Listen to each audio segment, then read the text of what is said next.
Hey guys, Zaid here. Let's see if I'm on. Is it? Are we live? Yeah, we are live, so we are on the air. Cool. Today is day 17.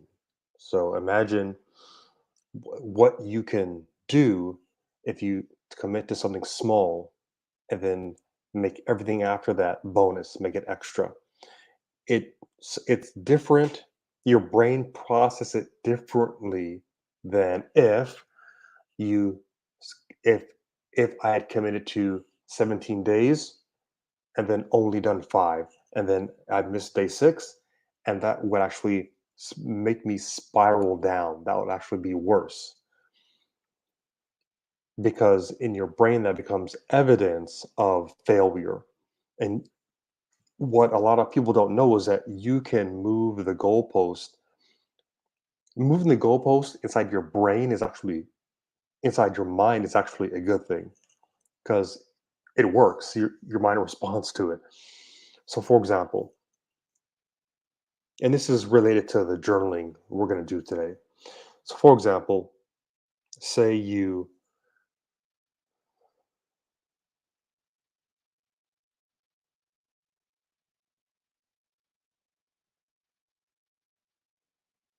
say you are on a treadmill. So, what you can do instead of saying, and this is especially if you haven't created the habit yet, instead of saying I'm going to run for half an hour, you move the goalpost. You can decide what that is. You're deciding what the goalpost is or what the actual goal is, and your mind is on the other side, just responding to it, right, and giving you that positive feedback, and then you adjust it. Instead of saying I'm going to run for half an hour, say I'm going to run for 2 minutes, and then when you get to 2 minutes, you say I'm going to run till 5 minutes. So that creates a little stretch goal, right? And then when you get to 5 minutes, change it again and just say, I'm going to run for another minute. And then I'm going to run for another minute after that. Well, I've already ran 7 minutes. I'm going to take a stretch goal and go for 10 or go for 11, right? And what you can do is, I'm calling this the demoralization curve. I don't know that psychologists may have a better word for it. Is is you should always make things just hard enough to keep you interested and motivated and striving, but not so hard that you get demoralized and give up. Maybe I should call it the moralization um, uh, moralization curve. So that's very different in your mind. How your mind processes that. It's very different than saying I'm going to run for half an hour and then only hit minute 29 or yeah, minute 28. Minute 29, minute 29, half an hour, and 30 seconds, 45 seconds, 50 seconds, anything short of 30 minutes, your brain goes, oh, look how you failed. You messed up. You can't do it. You're out of shape. You might as well give up. Whereas, and you may say, well, this arbitrary. It is arbitrary, but it works. So don't worry about whether whether it's arbitrary or not. Just try it. Just try it. Right. Yesterday or last night, we did a journaling prompt. And I also mentioned that I added to our uh, incidents, meetings, and material assistance that we said W.H. Murray talked about in his quote about commitment. Okay. I'm not going to get into that right now, but um, but I did want to mention the idea that, let me see if I can find it. John Reese. Okay. All right. So let's go back to John Reese. So the really important thing that John Reese says, and John Reese is a famous internet marketer.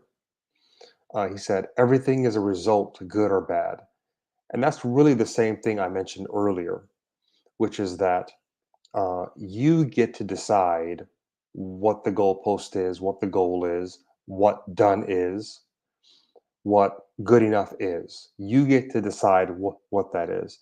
And knowing that you have the agency and the ability to do that um, will remove a lot of sadness from your life, right?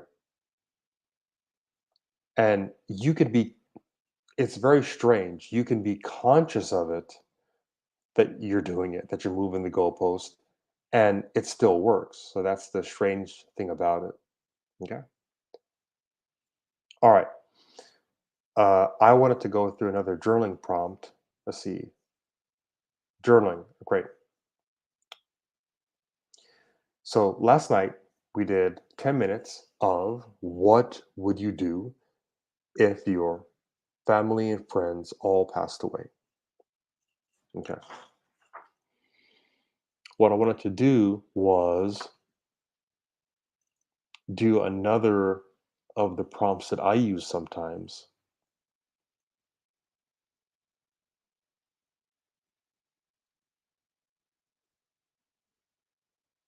Ah, there's actually a good example of what I was talking about earlier.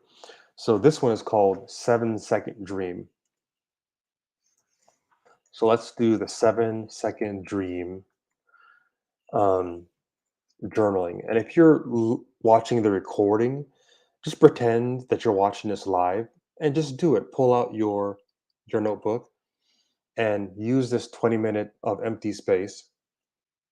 Maybe I should play some music, some empty space um, to journal. You know, I'm gonna actually test if I can do that. Can I do that? What would happen if I click this? Hmm,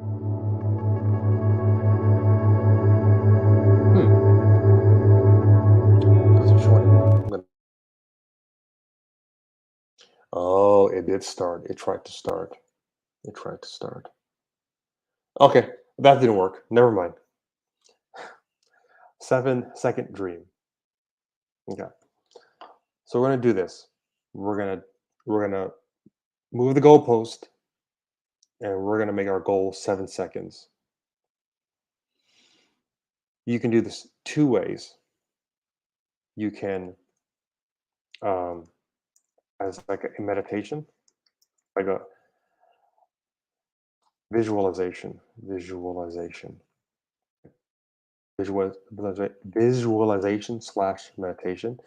The other way you could do it is journaling. Okay, I'm going to do journaling because I enjoy writing with a pen. So the exercise is very simple. It is related um, to what Tim Ferriss called dreamlining. Take one dream that you have and give yourself imagine a 7 second vignette, like as if you're watching a clip. You know how movies will have like a montage scene? This was more common in the 80s with martial arts and action movies. And it was always the length of some like rock love ballad. And the Jean Claude Van Damme movies were did this a lot. So what you do is it's a vignette, vignette, movie scene.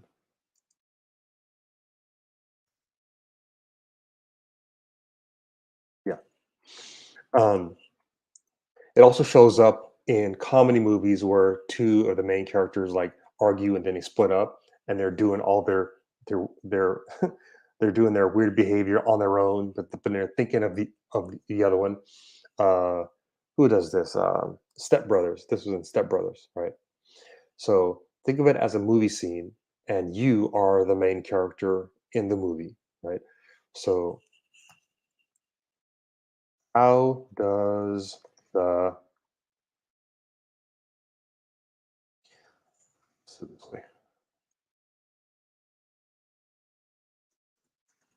concept? Yeah.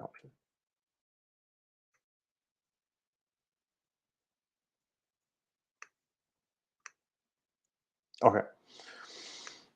So the concept is how does the set look? If you think of like a movie set, how does the set look?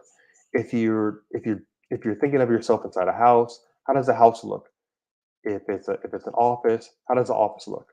If it's the beach, what kind of beach is it? So, for example, is it the beach of like the Pacific Coast, like California or Oregon or Washington, or is it the beach how it is in Florida or in Asia or in a certain country in Asia in Thailand, for example, right? So get very specific in your mind. It's not a beach; it's a beach in this particular country, and this is the weather. House, office, um, right? So, oh my God, how does it feel? Who is with you? Who is with you? What are you doing? Yeah. So that's it. Um, you can think of the weather and the time of day, right? I'm going to give you a little clue here. When you watch movies, pay attention to what scenes resonate with you. Pay attention to what characters are doing that resonate with you, how they talk, right? If you see a scene that just speaks to you, then that's yours. That's for you. That's something that's either yours or there's something special for you that you're going to get out of that scene, or you need to go visit a place like that and watch what happens to you. I did this. I went to London a couple months ago, and after having an intuition that I need to go to England, right? And I've had that for a couple of years. And you go there and you see things that you imagined, and you see things that it's almost like deja vu. It's amazing, right? Um, and I experienced a lot of internal shifts when I was over there. All right, so the options are journaling and uh, it's like close your eyes,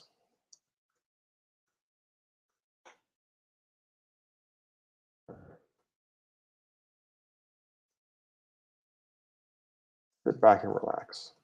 Okay, so I'm not going to do that. I'm going to do let's do 10 minutes of journaling so that we conclude at 10:30. Okay. All right. I'm going to move some things around, and I'm going to go on mute. I'll see you guys in 10 minutes. So again,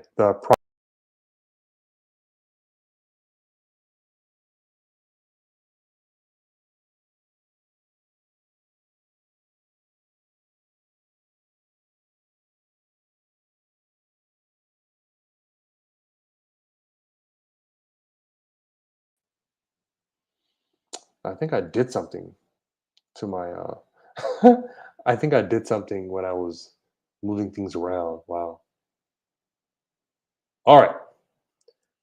So let me share my screen again.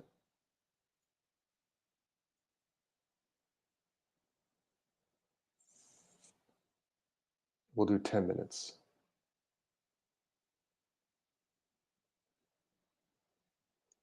See what's going to come up.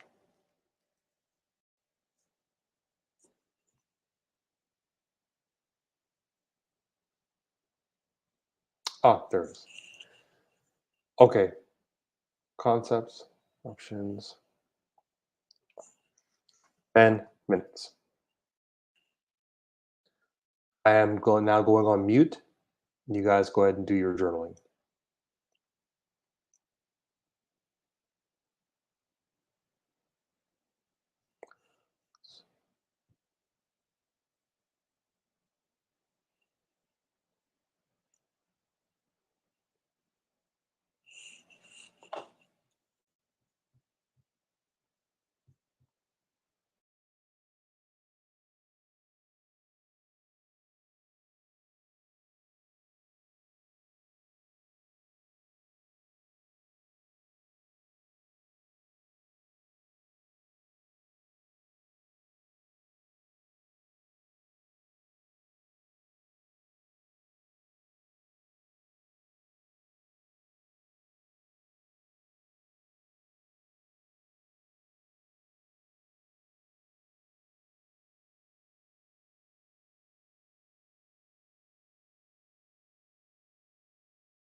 All right, guys, we're done. I'm very curious how that worked out for you. So here's what we did, guys. We said done is 7 seconds. You have 10 minutes to do it. What I'd like to know is how many of you went far beyond 7 seconds? How many of you just did 7 seconds and then went off and walked off and closed this live stream? That's the same thing, right? But I'm willing to bet most of you went far beyond 7 seconds. You filled the space. All you have to do is, um, I was in this class once about procrastination, and they called it a critical entrance party. The critical entrance party is the idea that how you enter into the activity helps you perform well in it, and actually magically helps you able to makes you be able to focus, right? All right. And the fact that I gave you 10 minutes to do it, you fill that space, right? So most of you probably did at least 5 minutes of writing, right? If you get good at, if you do this journaling like I do, like several times a week, you'll do half an hour of journaling with various prompts. And I'll show you some more prompts that I did later. But again, for me, what I'm doing here is getting the reps in. So all for me, what done is sitting down, turning on the light, and hitting go live. As long as I keep it after that, I'm doing bonus every day. I'm getting a bonus every single day, right? What if your work life could be like that? What if how you run your business could be like that? It's an interesting idea. So this has been Zayed Hisham, and I'm going to end this live stream. Thanks for hanging out with me. Take care. Bye.